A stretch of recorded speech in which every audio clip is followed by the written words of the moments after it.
The formation builds you for a specific world. This is not a flaw in the formation.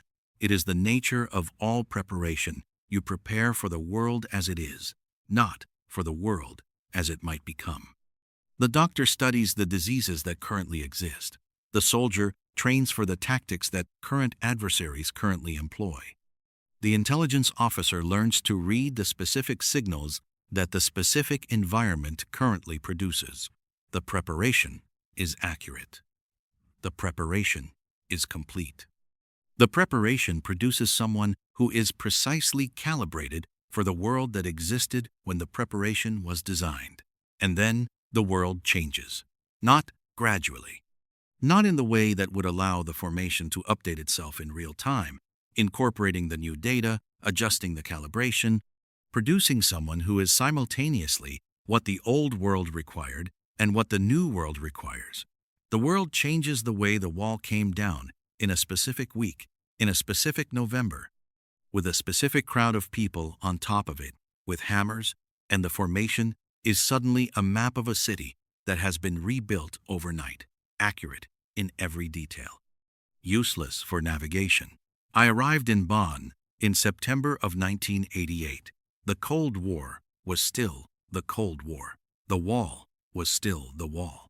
The KGB was still the KGB, and the CIA was still the CIA, and the DIA was still the organization I had been formed by and was still operating within, and the operational environment in Bonn was the operational environment of a city that had been the capital of West Germany since 1949, and that carried this status with the specific self-consciousness of a city that everyone understood to be temporary, a placeholder capital, a provisional arrangement, a city that was performing the function of a capital, while the actual capital sat 60 kilometers to the east behind the wall, and the wall was permanent, and the arrangement was therefore permanent, and Bonn had settled into its permanence. With a resigned efficiency of something that has accepted its own contradictions. Bonn, in September of 1988, was a city of government buildings and diplomatic missions and the specific atmosphere of an administrative center that is also a small city on the Rhine, population 291,000, a number that made it by some margin the smallest capital of any major Western power. A fact that the city acknowledged in the specific way of places that have learned to hold their contradictions without resolution. I registered the Rhine immediately. Water is a calibration point. Every operational environment I had inhabited had its river, its specific quality of water, its relationship between the city and the movement of water through it. Pittsburgh had the confluence of 3 rivers, which gave it a specific quality of being surrounded by water in multiple directions simultaneously. Vienna had the Danube, the wide, slow, gray river that produced the moisture that pressed down on everything in winter. The Rhine at Bonn was different from both, faster, narrower at the city's edge than its reputation suggested. The color in September was a specific gray-green that reflected the sky without reproducing it, the river showing you a version of the sky that was slightly darker than the actual sky, as if the water was doing its own assessment and arriving at a slightly more pessimistic conclusion. I noted this and filed it. The Rhine's color at the Bonn waterfront in September 1988 at approximately 0830 hours on the first morning of the new posting. Received, registered, filed. The formation's first requirement in any new environment. Map the water. The operational cover in Bonn was defense attaché, support a role similar enough to the Vienna cover that the transition required minimal explanation to anyone who needed an explanation, and sufficiently different in its specific operational texture that the transition required real adjustment from me. Vienna had been a city of professional anonymity, where everyone was playing at least 2 roles, and the neutrality of the stage made the playing both easier and more complex. Bonn was different. Bonn was the capital of an allied nation, which meant the operational environment had a different quality of visibility. The relationships were more formal, the channels more institutionalized. The specific informal operational work that had characterized Vienna's coffeehouse architecture, replaced by something more structured and therefore, in certain dimensions, more constrained. The constraint was not unwelcome. After Vienna's 18 months of Tuesday melange and the carrying that those 18 months had produced, the more structured environment of Bonn offered something that I had not recognized I needed until I arrived and registered its presence. The structure was a different kind of holding. Not the internal architecture I had built in Vienna to hold the unverifiable decision that architecture was mine and existed independent of any external environment. This was the structure of an operational environment that defined its own containers. You worked within the containers. The containers did their own holding. The weight you carried was still yours, but the operational context distributed some of what surrounded the weight in ways that Vienna's ambient complexity had not. I registered this and did not trust it entirely. The formation had taught me to be cautious of environments that appeared to simplify the carrying. Simplification is sometimes genuine relief and sometimes the specific kind of false calm that precedes a more complex problem. I had learned this in the desert. The Arizona clarity that made everything maximum resolution was not the same as maximum understanding. Resolution and comprehension are not the same thing. A clear image of a complex problem is still a complex problem. I unpacked in the Bonn residential arrangement. 42 square meters, third floor, a window that looked north toward the Rhine, a half-kilometer away. Standard operational accommodation, functional, anonymous, containing nothing that would distinguish it from 1,000 similar arrangements in 1,000 similar cities. I had learned in Vienna to use the spareness of operational accommodation deliberately, not to resist it, not to import objects that would make it feel like something it was not, but to use the emptiness as the operational environment it was. An empty room is a room that the work can fill without competition. I had spent enough time in rooms that the work had filled to understand that the filling was what made the room legible. The objects I brought to it were the assessment and the documentation and the specific set of tools that the posting required. Everything else was the Rhine half a kilometer north and the September sky it was reflecting back at me in a slightly darker shade. The question this episode is built around is one that I have been asked in various forms across 31 years of subsequent conversation about the operational career. It is asked by journalists who are not really journalists, by academics who are studying something adjacent to what they say they are studying, by people in rooms I have agreed to enter for reasons that the professional framework justified and that I have not always been able to justify in the register below the professional framework. The question, in its various forms, is this: when the world you were built for changes, what do you do? The honest answer is that you do not recognize the change immediately. This is the part that no retrospective account of a major historical change ever quite captures the specific quality of the period just before the change becomes legible, when something is shifting but has not yet shifted, when the signals are present and the pattern is not yet complete. I had been trained to read signals. I had been trained by Maddox and by Fort Huachuca and by the specific operational experience of West Berlin and Vienna to recognize patterns before they completed themselves, to see the shape of the thing before the thing had fully arrived. Pattern recognition is the core discipline of the work. You register the data points before the data points have organized themselves into a conclusion. You assess the probability before the probability has become certainty. What I had not been trained for, what the formation had not addressed, and what Bonn in the autumn of 1988 began to teach me was the specific problem of recognizing a pattern that the formation had not given me a category for. The behavioral baseline deviation I had registered in Victor Hale in West Berlin was legible because the formation had given me a vocabulary for it. The compromise of an Allied officer was a known category. The assessment machinery had been built for exactly this kind of problem. The threshold question was about timing, not about recognition. I knew what I was looking at. I was calibrating when to act. Bonn, in the autumn of 1988, presented something different, not a deviation from a known baseline, a change in the baseline itself, not a signal that fit an established category, a category that did not yet exist in the assessment vocabulary I was operating with. I drank the coffee.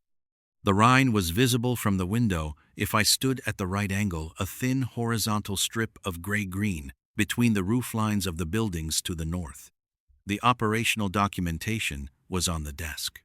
The posting's first week had produced the standard inventory of a new environment, the key contacts, the institutional relationships, the formal channels and the informal channels, and the specific gaps between the formal and the informal that every operational environment produces, and that are always where the actual work happens. I was mapping the gaps. The coffee was from a German manufacturer whose name I have not retained. In a machine that produced coffee at approximately 87 degrees Celsius, 3 degrees below optimal extraction temperature for the grind level the machine was using, which produced a coffee that was technically correct and slightly flat in a way that took me several days to identify, and that I eventually resolved by adjusting the grind, which was not operationally relevant, but was the kind of operational domestic adjustment that the formation's attention to detail had made instinctive. I noted that I had adjusted the grind, filed it. The specific habit of noticing small things and filing them, which was the formation's primary gift and its most pervasive occupation, the occupation so instilled that it operated continuously in every environment, regardless of whether the thing being noticed and filed was operationally significant. The grind of a coffee machine in Bonn in September 1988. Received, registered, filed. Here is what the signals were. In the autumn of 1,988 inches, Bonn, before anyone had used the word change in a way that implied the change was irreversible, the East German citizens who were moving through the Hungarian border. This had been happening since the summer of 1,988, a small number at first, then a larger number, then a number that the formal operational reporting was beginning to treat as a pattern rather than an anomaly. Hungary had been quietly liberalizing its border controls in ways that created a specific kind of gap, not a gap in offense, which would have been visible and dramatic and immediately legible as a crisis, but a gap in the administrative procedures that governed the movement of people between Hungary and Austria. An administrative gap, a paperwork gap. The kind of gap that people who are trained to look at formal structures and their informal implementations recognize as something that is being allowed to exist rather than something that has been overlooked. I had registered this pattern in the operational reporting before my Bonn posting. In Vienna, in the last months of the posting that concluded in June of 1988, the movement of East Germans through Hungary had been part of the ambient operational intelligence picture present, noted, filed, not yet weighted as the leading edge of something irreversible. The formation had given me the tools to notice it. The formation had not given me the category to weight it correctly. What I was looking at was a change in the baseline that the assessment vocabulary could describe but not fully assess, because the category it was organizing itself into, the category of the end of the Cold War, was not a category that the formation had provided. This is the specific problem of the intelligence officer in a moment of genuine historical change. The doctor recognizes the symptoms of a disease they have treated before. The intelligence officer recognizes the signals of a conflict structure they have been trained for. But when the conflict structure itself begins to change, when the underlying organization of the world that the signals describe begins to reorganize, the signals become legible as indicators of something for which the assessment vocabulary does not yet have a name. I was reading signals in the autumn of 1,988 that were accurately describing something I did not have a word for. I had spent 13 years building the capacity to read signals within a specific framework. The framework was correct. The framework was complete. The framework was beginning to describe the dissolution of the world it had been built to describe. I walked to the Rhine. It was an early October morning. The temperature was 8 degrees Celsius, which was cold enough to require a coat and not cold enough to require the specific Bonn winter coat that the posting's residential arrangement had anticipated and provided, which was heavier than what October required, and which I wore anyway because the formation had taught me not to under-equip for environments that were likely to become colder. The Rhine at 8 in the morning in early October 1988 was doing what it always did, moving north at approximately 2 meters per second in the specific section of the river adjacent to the Bonn waterfront, which was the speed that the narrowing of the Rhine at this particular point in its course produced. The water moving faster here than it would move 30 kilometers south, where the channel widened. I stood at the bank and watched the water move north, and registered the speed and filed it. Sorrow is not a word the formation provides. What the formation provides is the capacity to stand at the bank of a river at 8 in the morning in early October and register the water speed and the temperature and the quality of the October light on the gray-green water, and to simultaneously hold, in the structure that 22 years of formation and operational experience had built, the specific weight of understanding that the world you were built for is changing faster than the vocabulary you were given can describe the change. It does not feel like sorrow. It feels like a recalibration that has not yet produced a calibrated result. The assessment machinery running on data it was not designed to process. The pattern recognition, finding a pattern for which no category exists. I noted this, filed it, walked back to the operational accommodation, adjusted the coffee grind by 2 gradations, made coffee at 90 degrees. The extraction was correct. The person I want to tell you about in this episode is not Victor Hale, whose weight I carried out of Vienna and have described across the previous 2 episodes. The person is someone I have not named yet in this account, someone whose existence in the operational record is a thread that begins in this period and does not arrive at its full weight until 2003, 15 years later, when the weight becomes the kind that I described in the episode about Victor Hale, the unverifiable kind, the kind that carries the open question rather than the closed answer. His name was Yusuf Al-Rashid.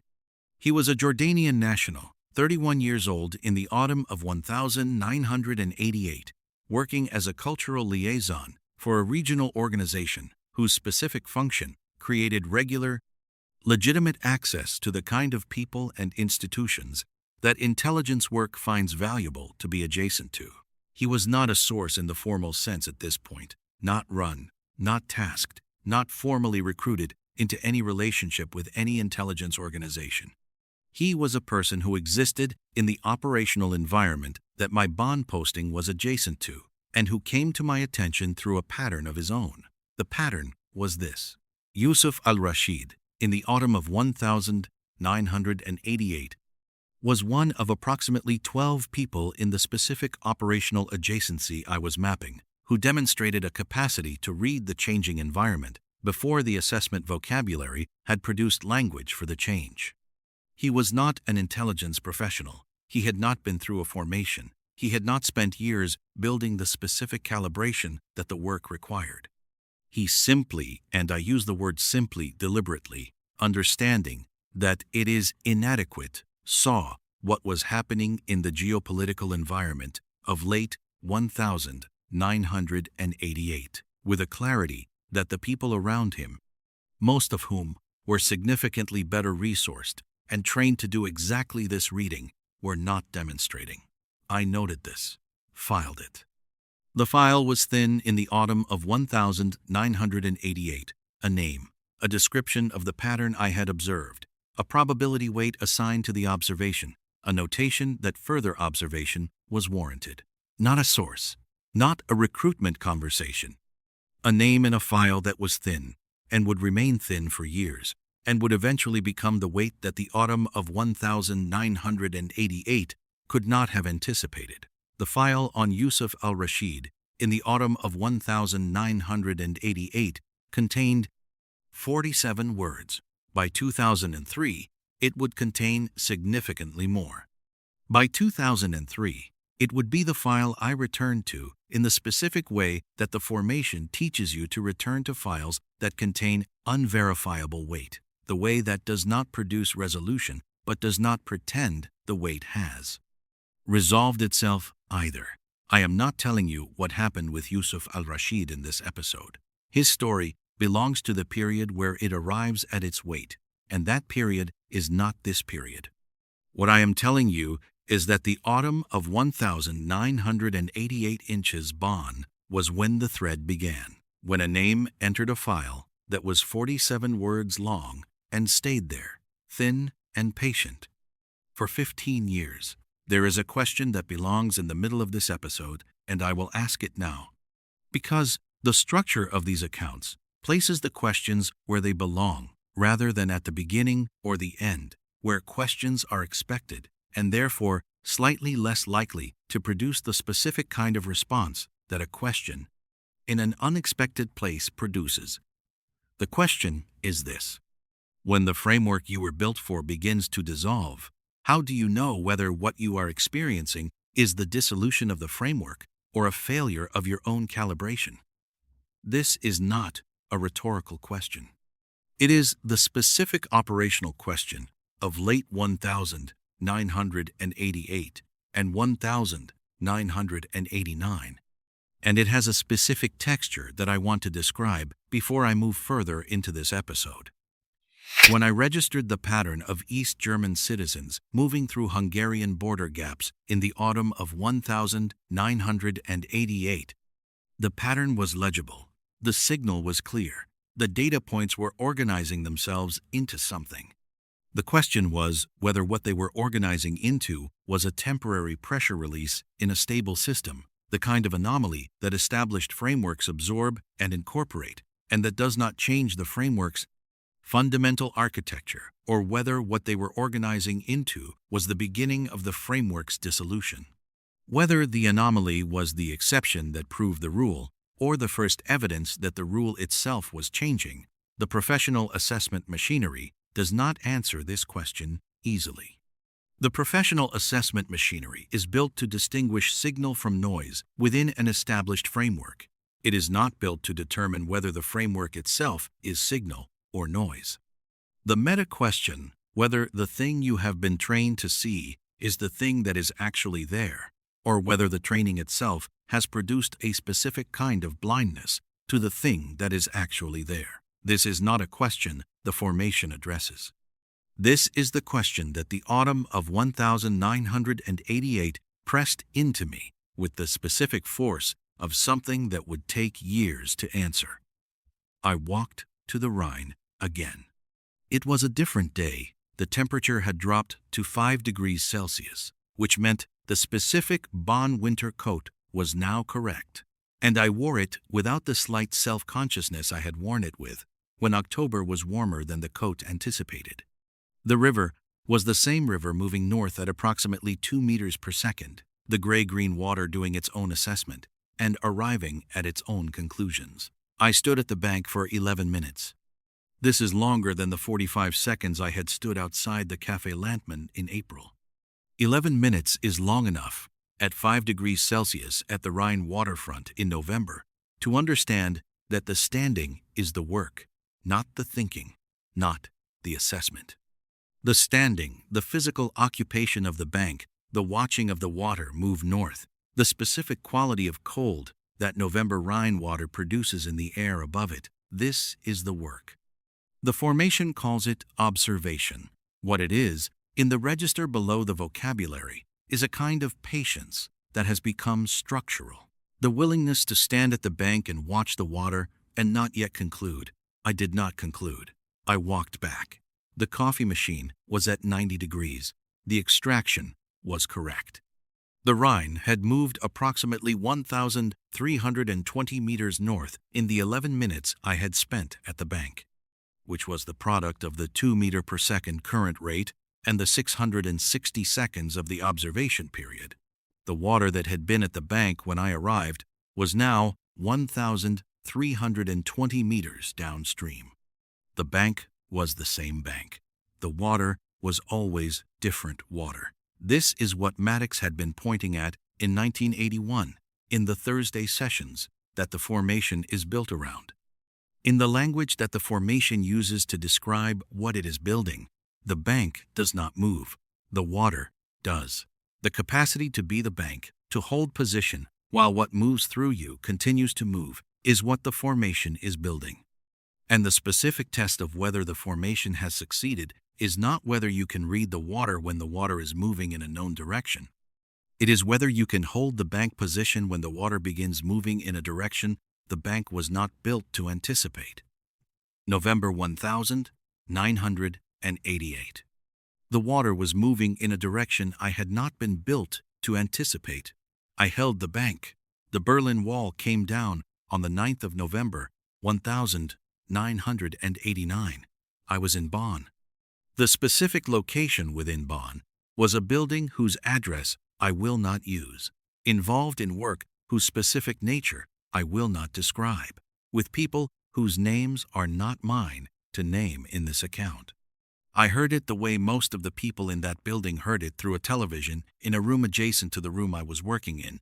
The specific quality of television sound that penetrates a closed door and carries not the words, but the emotional register of what is being said, and the emotional register of what was being said on the 9th of November 1989 was one that I had not encountered in any previous operational environment. This is not the place to describe what the fall of the wall meant for the operational environment. That is a much longer account, and it belongs to the period that follows this one. What I will describe is the specific experience of standing in the building in Bonn on the 9th of November 1989, and understanding that the pattern I had been watching for 14 months had completed itself. That what I had registered as a baseline change in the autumn of 1988, what I had held at the bank and watched without yet concluding, had arrived at its conclusion without my assessment. The assessment had been correct. The framework was dissolving. The Cold War was ending. The world I had been built for was becoming a different world. I stood in the building for a specific period of time. I registered the specific quality of the moment, the television sound through the closed door, the specific temperature of the building's interior, the specific quality of light from the overhead fluorescent fixtures at approximately 2,200 hours on the 9th of November 1989. The color temperature of fluorescent light at that period of manufacture was approximately 4,100 Kelvin, which produces a slightly green-tinged white that is functional and fatiguing and deeply institutional. The light of every government building in every country that has been building government buildings since the mid-20th century. I noted the light, filed it. The formation runs continuously. It does not stop for historical events. What it does, in the presence of historical events, is register them the same way it registers everything else received, filed, weighted, held. The weight assigned to the 9th of November 1989 was significant. The conclusion was, the framework has changed. The calibration is no longer accurate. The recalibration has not yet begun. I opened the door. The television was showing what it was showing. The people in the room were watching what they were watching.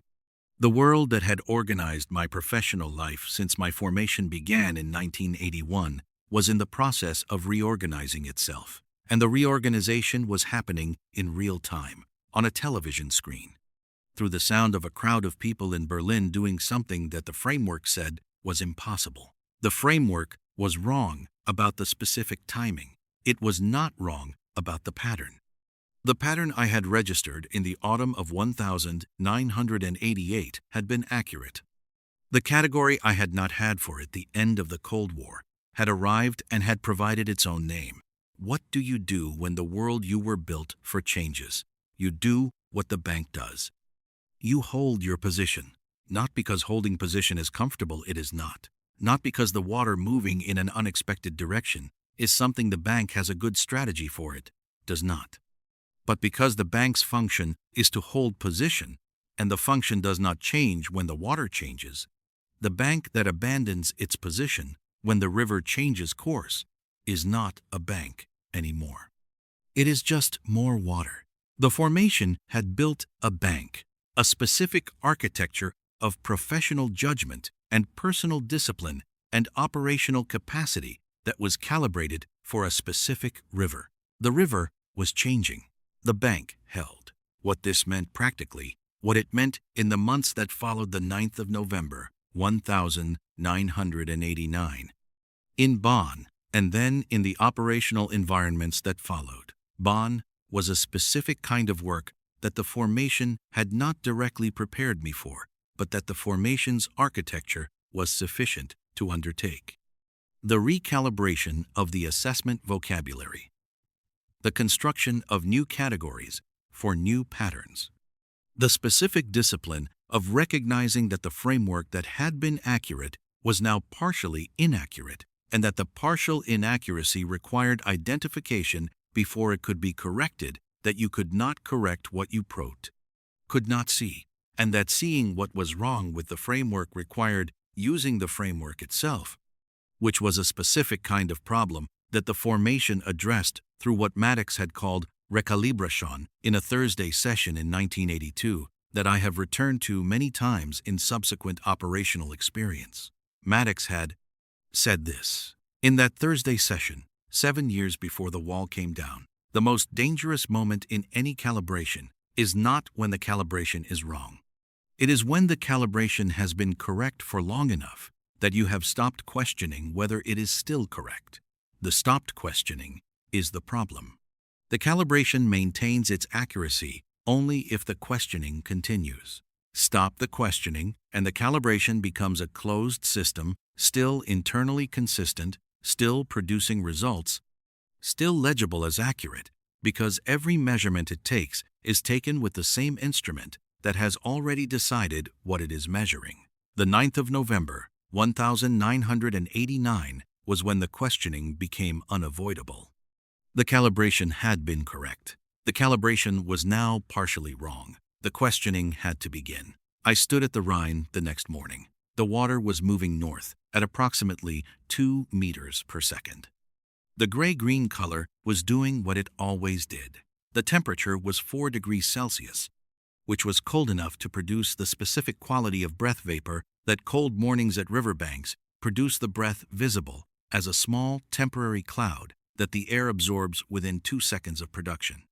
I stood at the bank. I watched the water. I did not yet have the new calibration. I had the bank. The bank was sufficient. The recalibration would take the time that recalibration takes, not a week, not a month, but the sustained period of observation and pattern recognition and category construction that producing a new vocabulary for a new world requires. The file on Yusuf Al-Rashid was 47 words long. In the new world that was beginning, the file would grow. The world that Al-Rashid had been reading clearly in the autumn of 1988. The world that was changing, that the Cold War framework could not fully describe, was the world I was now beginning to calibrate for. His capacity to read it clearly, without the formation's specific tools, was a data point I had registered and filed and would return to in the years that followed. The water moved north. The bank held. The recalibration began. Next, the new world produces new patterns. The post-Cold War operational environment is not the absence of the Cold War. It is a different structure entirely, a structure with different adversaries, different signals, different categories of threat, and a specific kind of danger that the Cold War had organized around so effectively that its absence produced something that looked, at first, like safety, and turned out to be something else. The Gray Operative. Every week, without exception. Start from episode 1. The order is not a suggestion. It never was. And if you have been here since the Café Landmann, since the Tuesday Melange, and the 18 months of carrying what could not be put down, then you understand that what is happening in Bonn in the autumn of 1988 is listened The same thing that has been happening since Pittsburgh in 1961. The world changes. The bank holds. The water is always different water. The bank is always the same bank. That is what the cipher is. Not the person who knows everything. The person who holds position when everything changes. The gray operative. Every week, without exception.